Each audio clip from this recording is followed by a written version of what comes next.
We have a lot of wrestling turnovers that we do and a lot of wrestling attacks, but I'm going to show, I guess it might be a little bit more judo-centric, and it's very gi forward. So, you know, where were you on that one, bro? But that's all right. We're going to get this all figured out.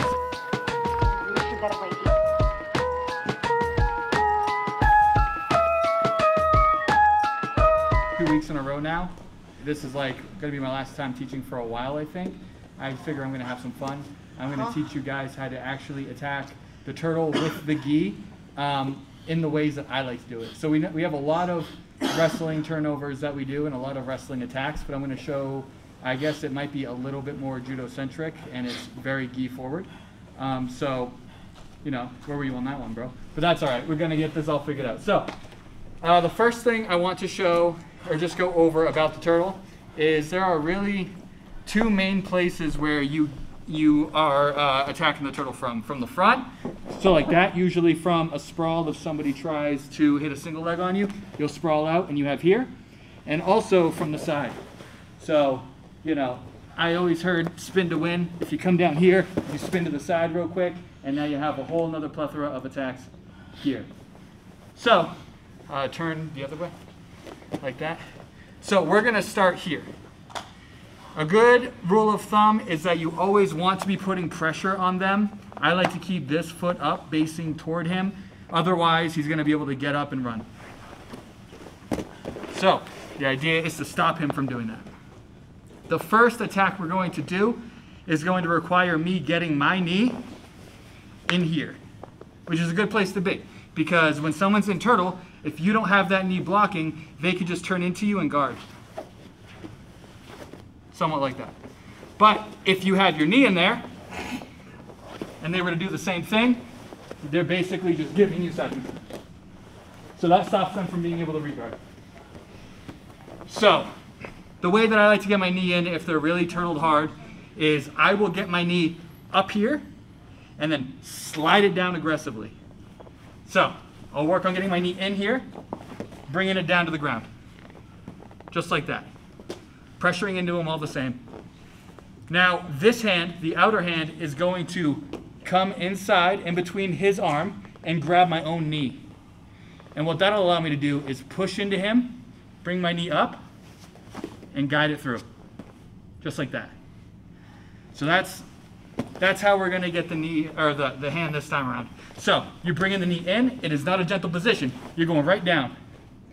This hand will grab my own knee, and I'm going to kick out, bring it around, and close up. Okay? So, after I do that, turn your head toward them.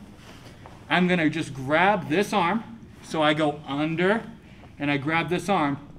And you could either bring them back, or you could forward roll. My preference is the forward roll. If you can't do it, that's okay. But you're just trapping this, you're holding onto this arm, and you're forward rolling into the crucifix position. From here, you're just gonna grab and bring this behind your head, and then pull this across their neck for the tap.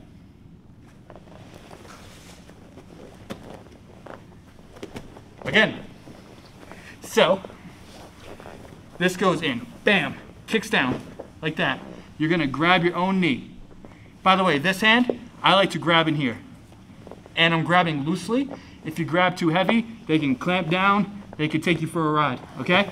So I grab loosely where my elbow's like not quite under him all the way. My hand's gonna come in, kick through, bring it back. Now, I figure four my legs like this just to clamp as hard as I can.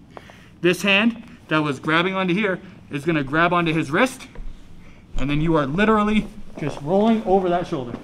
Very, very easy. It shouldn't require too much effort.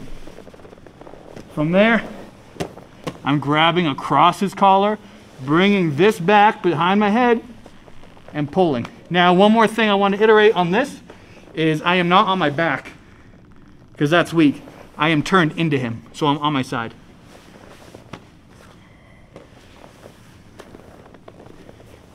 Anyone need to see it again? Any questions?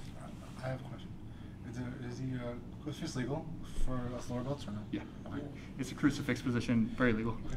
And very strong. So, you know, abuse it. In the gi, as long as you're not cranking his neck with it, it's legal. For sure. Yeah, exactly. I have a question. You said you could also take it back. Yeah. What does that look like? So if I'm taking it back, I might not be crossing my legs like that. I might be keeping my legs planted just because it's less dangerous. I am grabbing onto this almost like a half Nelson, and I am just falling back. It's the same position. Right around, grab, and go. The reason why I like the forward roll is because if I have the ability to forward roll, it's basically my whole lower body against his upper body, and I can just fucking send it. If I'm grabbing this and I'm trying to pull back, I'm relying on my upper body versus his upper body, which might work, but I've had a lot more success just rolling forward. You could do either of them, definitely. Hell yeah. All right, so we're here. He's got a tight fucking turtle, right? So, it doesn't gotta be that tight for demonstration purposes, damn. But anyway, so if it were that tight, I am being aggressive, okay? I'm just getting a hole in and I'm bringing it down. From there, I'm grabbing my own knee, kicking out, bringing it around, and just folding like that. This hand is coming under his armpit, grabbing. I'm basing this hand out and rolling over this shoulder. And the direction that you're rolling makes it, when you roll over this shoulder, makes it so you can talk the whole time. It shouldn't stress you out at all. You're gonna grab, bring it back, and pull for the choke. Let's get it. 1, 2.